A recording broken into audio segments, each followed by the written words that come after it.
정신건강론을 수강하는 광주여대 사회복지학과 4학년 학우님들을 환영합니다. 이 시간은 5주차 비대면 수업 2강 시간입니다. 제5장 정신장애 2는 모두 3개의 절로 구성되어 있습니다. 제1절 조현병, 제2절 우울장애, 제3절 양극성 관련 장애로 구성되어 있습니다. 제5장에서 배울 것들을 학습 목표로 알아보면, 첫째, 조현병과 우울장애 및 양극성 관련 장애의 개념과 특성에 대해 학습한다. 둘째, 조현병과 우울장애 및 양극성 관련 장애의 치료와 대처 방법에 대해 배우고 익힌다. 셋째, 조현병과 우울장애 및 양극성 관련 장애의 진단 기준을 정확히 이해하고 정신장애인에 대한 편견을 해소하기 위한 방법을 토론한다가 되겠습니다. 이 장에서는 대표적인 정신질환으로 분류되는 조현병, 기분장애 등에 대해서 살펴보고자 합니다. 이들 질환은 흔히 말하는 정신질환으로 그 유병률이 높고 초기에 적절한 치료를 하지 않으면 만성화되어 사회적 기능의 손상으로 일상생활과 사회생활에 장애를 초래할 수 있습니다. 또한 이들 정신질환은 부정적인 사회적 편견, 즉 폭력적이다, 마음이 약해서 생긴다, 무섭다, 고치기 힘든 병이다 등으로 인하여 병을 남들에게 알리기보다는 숨김으로써 더욱 악화되는 어려움을 겪고 있는 경우가 많습니다. 제1절 조현병을 학습합니다. 조현병은 매우 당황스럽고 정상적인 사고로는 이해하기 어려운 질병이 되겠습니다.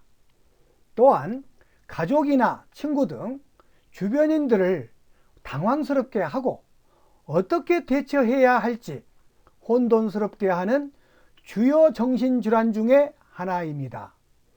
조현병이라고 하면 흔히 정신이 분열되어 없어지는 것이 아닐까 막연한 두려움을 갖게 되는데, 조현병의 평생 유병률은 전 세계 인구의 약 1%로 100명 중 1명꼴로 아주 흔한 병입니다. 또한 지역이나 문화권 혹은 시대와 상관없이 유사한 빈도를 보입니다.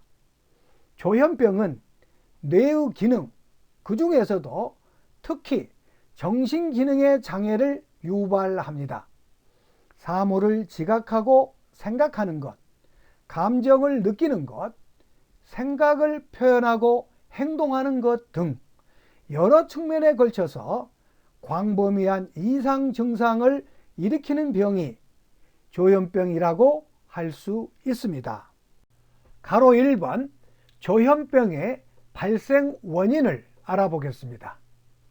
조현병의 원인은 아직까지 정확히 밝혀진 바는 없으며 어느 한 요인에 의해 발병되기보다는 생물학적 요인, 심리적 요인, 사회문화적 요인, 스트레스 취약성 모델 등 다양한 요인들이 복합적으로 작용하여 발생하는 것으로 알려져 있습니다. 양가로 1번 생물학적 요인. 우리의 신체에서는 신경 전달 물질이 신경세포로부터 다음 신경세포로 신경을 전달하고 있습니다. 즉, 우리는 이러한 신경 전달 물질을 통하여 생각하고 느끼고 지각하고 행동한다는 것인데, 조현병의 발생과 관련된 가장 중요한 신경 전달 물질은 도파민과 세로토닌 등입니다. 조현병에서는 정기적 신호의 전달이 신경세포 사이의 연결 부위에서 장애를 받게 됩니다. 뇌의 일부 영역에서 신경 전달 물질 가운데 도파민이 너무 높거나 또 다른 영역에서 너무 적게 존재하면 그 결과로 신호의 많은 부분들이 잘못 전달되게 합니다. 이로써 조현병 환자의 뇌 구조 연구에서 뇌내 피질이 위축되고 있음이 밝혀졌습니다. 유전적 요인은 부모의 한 사람이 조현병인 경우 그 자녀의 조현병 발생률은 8에서 18%, 부모 양친 모두가 조현병인 경우에는 자녀 중에 35에서 45%의 발생률이 있습니다. 일란성 쌍생아의 일치율은 50%, 이란성 쌍생아의 일치율은 12에서 14%로 나타납니다. 그리고 비혈연관계 연구에서 의붓 형제 간의 발병률이 1.8%로서 일반 인구보다 높은 것으로 나타났는데 이는 환경적인 요인을 암시하는 것입니다. 그림 5-1 신경세포와 신경연전 및 도파민을 통한 신경원 사이의 신호 전달 모습이 그림으로 그려져 있습니다. 하고 여러분들께서 참조하시면 좋겠습니다. 양가로 2번 심리적 요인을 학자들별로 살펴보겠습니다. 프로이드는 조현병 환자 슈레비의 망상적 장애를 예로 들었습니다. 성적 퇴행설을 주장하여 스트레스가 가해지면 그에 대한 반응으로 어릴 때 잘 통합되지 못하여 아버지에 대한 동성애적 애착 상태로 퇴행하지만 현실적으로 받아들이기 힘든 동성애의 위험을 처리하기 위하여 이 충동을 무의식적으로 부정하고 이를 망상적인 사고체계로 타인에게 투사한다라고 하였습니다. 하트만은 조현병의 병적 증상은 심한 갈등, 조절 불가능한 과도한 공격성과 관련시켜서 이것이 자아 기능의 자율적인 발전을 저해하여 지각장애, 논리적 사고 와해, 대인관계 장애를 일으킨다고 주장하였습니다. 설리반은 정신 내부의 갈등보다 인간관계의 깊은 장애에서 기인한다고 보고 초기 대인관계, 모자관계의 이상 때문에 발병한다고 보았습니다. 리츠는 조현병 환자의 모친은 지배적이고 부친은 약하고 수동적이며 무관심하다고 주장하는 등 가족 간의 상호관계와 의사소통의 장애를 발병 원인이라고 제시하였습니다. 베이트스는 이중구속의 개념을 연구하였는데 이것은 부모가 아이에게 말과 행동에 모순된 의사소통을 되풀이할 경우 자녀의 내적 갈등이 심화되고 분노와 불안감이 커져 급기야 자녀의 의사소통이 저하되고 사회성의 발달도 저하게 됩니다. 조현병 환자는 소화기에 이런 상황에 반복적으로 노출되었다고 주장하였습니다. 양가로 3번 사회 문화적 요인을 알아봅니다. 블로일러는 조현병의 발병 빈도는 가장 낮은 사회계층에 많다는 주장도 있으나 병의 원인이라기보다는 결과라고 주장하였습니다. 일부에서는 산업화와 도시화, 공업화, 이민 같은 문화에 대한 적응 과정, 경제적 변동, 문화적 변동 등이 이 병의 소인을 가진 사람에게 조현병을 재촉하는 요인이 될 수 있다고 하였습니다. 양가로 4번 스트레스 취약성 모델을 알아봅니다. 조현병은 여러 가지 원인 요소들이 복합적으로 적용하여 발병하는 복합 질병이라는 것이 현재 지배적인 견해입니다. 이 모델은 생물학적, 환경적, 그리고 정신사회적 요인을 다 포함하는 것으로 원래 취약성을 가지고 있는 사람에게 어떤 스트레스가 가해지면 조현병의 증상을 일으키게 된다는 가설이 되겠습니다. 즉, 어떤 개인이 특별한 취약성을 가지고 있어서 어떤 환경적인, 심리사회적인 스트레스를 받으면 정신병이 발병하게 된다는 것입니다. 스트레스에 대해 취약한 개인은 스트레스를 경험하면 정신병이 발병한다. 이런 공식이 되겠습니다. 교재 140쪽 참조하시면서 그림 5-2 스트레스 취약성 모델이 그림으로 제시되어 있습니다.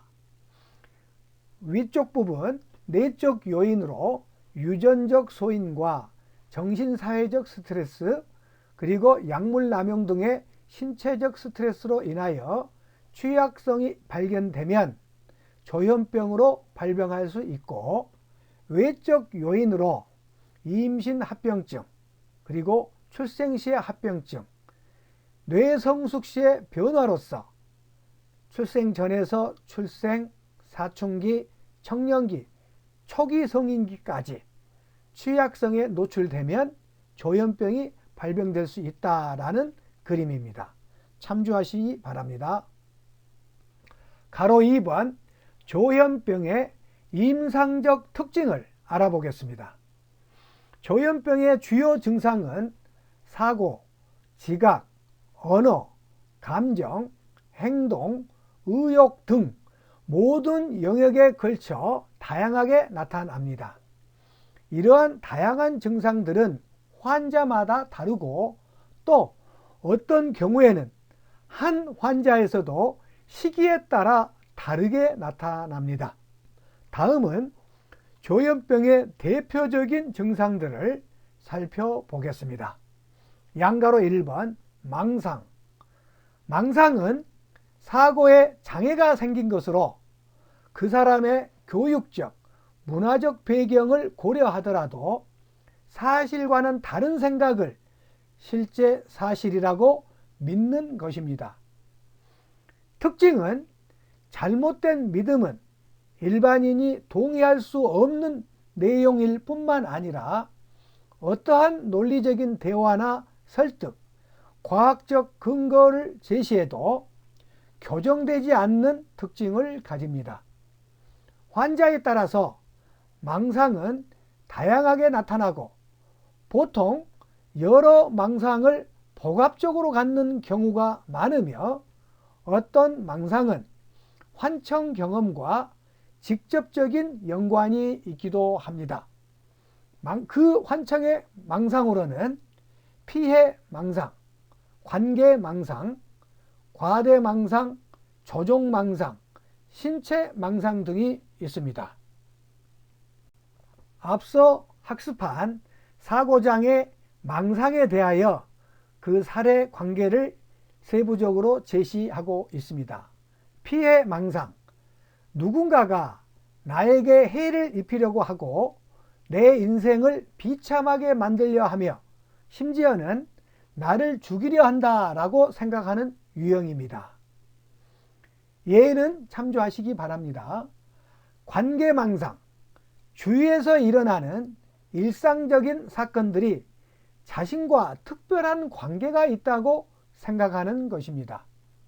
과대망상, 실제보다 자신이 아주 위대한 인물이거나 혹은 특수한 초능력이나 영적인 힘을 가졌다는 것입니다.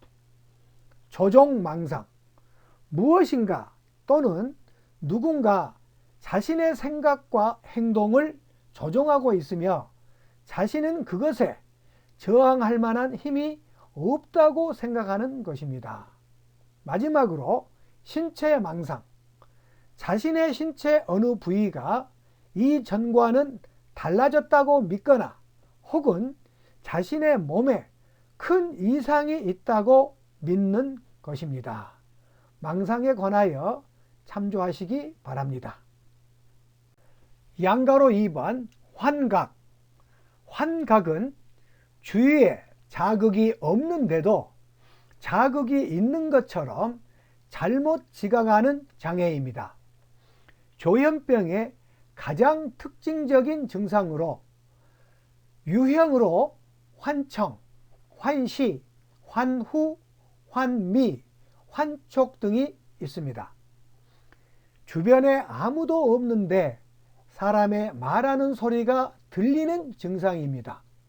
그 내용은 대부분 간섭하거나 비웃거나 유혹하거나 명령하는 내용으로 환자에게 불쾌감을 주지만 매우 드물게 충고나 칭찬과 같은 듣기에 기분 좋은 내용도 있습니다. 양가로 3번 와해된 언어. 와해된 언어는 사고 사정의 장애로서 논리적 연결을 잃거나 토막토막으로 단절되어서 조현병 환자가 말을 계속하지만 상대방이 거의 알아들을 수 없으며 말의 핵심을 찾을 수 없는 것입니다. 사고 이완은 생각이 한 주제에서 연관성이 없는 다른 주제로 진행되는 것으로서 아주 심하면 전혀 이해되지 않는 생각이나 말을 하는 지리멸렬이 나타납니다. 일정하게 유지하기가 어렵거나 생각이 순식간에 왔다 갔다 하여서 쉽게 집중하지 못하며 때로는 쉽게 주의가 산만해지는 것입니다. 양가로 4번 극도로 와해된 또는 긴장성 행동. 환자가 깨어 있으면서도 꼼짝하지 않고 말도 하지 않고 모든 자극에 대해서 전혀 반응을 보이지 않거나 스스로 행동을 조절하지 못하고 목적 없는 활동을 보이는 행동상의 장애입니다. 뚜렷한 목적 없이 어떠한 신체적 운동을 반복하거나 어떠한 목적하에 하는 정상적인 행동 같아 보이지만 그 양상이 이상하거나 내용이 없는 행동을 하는 것입니다. 그 유형으로 긴장성 혼미 상태, 긴장성 흥분 상태, 매너리즘, 반향 행동증, 자동 복종, 거부증, 사회적 위축 등이 되겠습니다. 양가로 5번 음성 증상. 정상적으로 나타나는 정신 기능이 결핍된 것을 의미합니다. 감퇴된 정서적 표현과 무의욕증이 대표적입니다. 둔마, 느리고 둔한 말 혹은 단조로운 정서, 감정 표현의 깊이가 현저히 감소하고 부적절한 감정 표현을 하는 것, 아무런 감정 변화를 나타내지 않으며 그저 미소를 짓기도 합니다. 무의욕증, 활력이 없고 관심이나 흥미, 의욕을 상실한 듯 보입니다. 무언증, 무쾌감증이 발현됩니다. 단 정신장애인의 범죄율은 1.8%로 일반인 범죄 2.5%에 비해 낮다는 점을 참조하겠습니다. 표 5-1에서 조현병의 증상을 제시하고 있습니다. 환자들의 주된 호소 내용을 보면 남들에게 들리지 않는 소리가 들린다. 또 남들에게 보이지 않는 것들이 내게는 보인다. 주변 사람들이 내 생각을 알고 있다. 주변 사람이 나를 감시하거나 해치려 한다. 그리고 머릿속이 혼란스럽고 불안하다. 가족들이 감지하는 변화로서는 혼잣말을 하거나 혼자 웃는다. 주변 상황이나 신체 상태에 과도한 의심과 집착을 한다. 말의 앞뒤가 안 맞고 횡설수설한다. 대인관계나 사회활동 없이 혼자만의 세상에 고립되어 지낸다. 참고하시면 되겠습니다. 다음은 양성 증상과 음성 증상에 관하여 알아봅니다. 양성 증상이란 일반 사람에게는 없는데 조현병인 사람에게만 나타나는 증상을 양성 증상이라고 합니다. 망상, 환각이란 것입니다. 다음으로 음성 증상은 양상 증상과는 반대로 일반 사람들에게는 있지만 조현병인 사람들에게 결여된 특성을 음성 증상이라고 합니다. 이것은 사회생활이나 대인관계를 유지하는 데 필요한 다양한 능력과 기술이 부족한 것을 의미하는 증상입니다. 감정 표현이 단조롭고 무기력감과 의욕 저하일 때 나타나는 증상들이 되겠습니다. 양성 증상과 음성 증상을 참조하시기 바랍니다. 가로 3번 진단과 경과를 알아보겠습니다.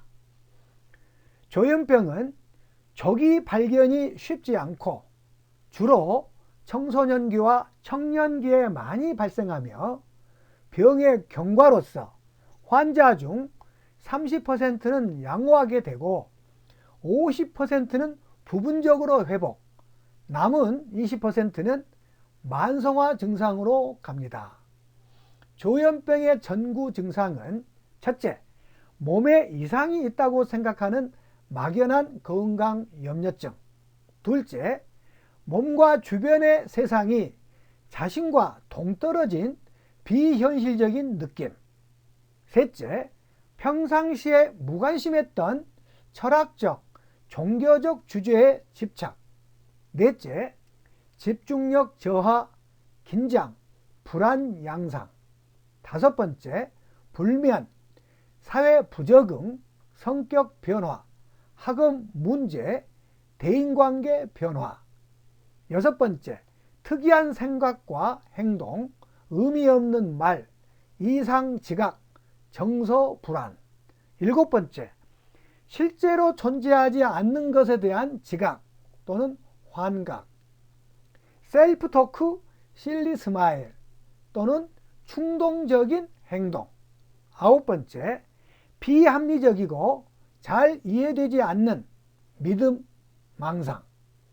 열 번째, 논리성의 결여로 인한 동문서답, 지리멸렬한 말. 11번째, 정서의 장애로 인해서 말, 생각과 일치하지 않은 감정 표현. 12번째, 감정 표현이 적고 단조로우며 표정이 없음. 13번째, 기타 여러 가지 이해할 수 없는 이상 행동 등이 되겠습니다. 참조하시기 바랍니다.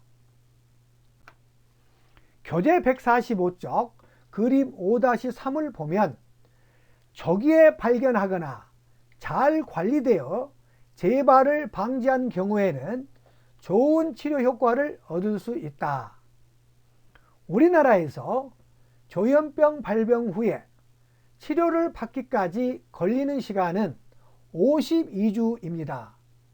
세계보건기구 WHO에서 추천하는 12주보다 5배가량 높습니다. 조현병의 진행 과정은 좌우에 나와 있는 그림을 참조하시면 되겠습니다. 치료 개입 시기에 따른 회복 시기와 정신증의 만성화에 대한 그래프가 나와 있습니다. 참조하시기 바랍니다. 표 5-2 조현병 DSM-5의 진단 기준입니다. A. 다음 증상 중 2개 또는 그 이상이 있어야 하며 1개월 중 상당 기간 동안 존재해야 한다. 단 성공적으로 치료된 경우는 짧을 수 있습니다. 적어도 1, 2, 3회는 반드시 있어야 합니다. 첫째, 망상. 둘째, 환각. 셋째, 와해된 언어. 넷째, 심하게 와해되거나 긴장성 행동. 다섯 번째, 음성 증상입니다. B. 발병한 이후 상당 기간 동안 직업, 대인관계, 자기관리 같은 하나 또는 그 이상의 주요 생활 영역의 기능 수준이 발병 전과 비교하여 현저하게 감소된다. C. 장해의 지구가 적어도 6개월 이상 지속되어야 한다. 6개월 기간은 진단 A에 충족시키는 증상이 존재하는 적어도 1개월의 기간을 포함하고 있어야 하며 이 기간은 전구기와 잔류기를 포함할 수 있다. 전구기나 잔류기에는 음성 증상만 있거나 진단 A에 있는 증상 가운데에 2개 이상의 증상이 악화된 형태로 나타난다. D. 분열 정동 장애나 정신적 양상이 있는 기분 장애는 배제될 수 있다. 2. 약물이나 다른 의학적 상태에 의한 생리적 효과로 인한 것이 아니다. F. 만약 자폐 스펙트럼이나 아동기에 발병하는 의사소통 장애의 과거력이 있을 때는 현저한 망상이나 환각, 조현병에 다른 요구되는 증상을 더하여 적어도 한 달 이상 지속될 경우에만 추가로 조현병의 진단을 붙인다. 조현병 DSM-5의 진단 기준 참조하기 바랍니다. 지금까지 제5장 정신장애 2 제1절 조현병 가로 3번 진단과 결과까지 학습하였습니다. 하고 여러분 수고하셨습니다.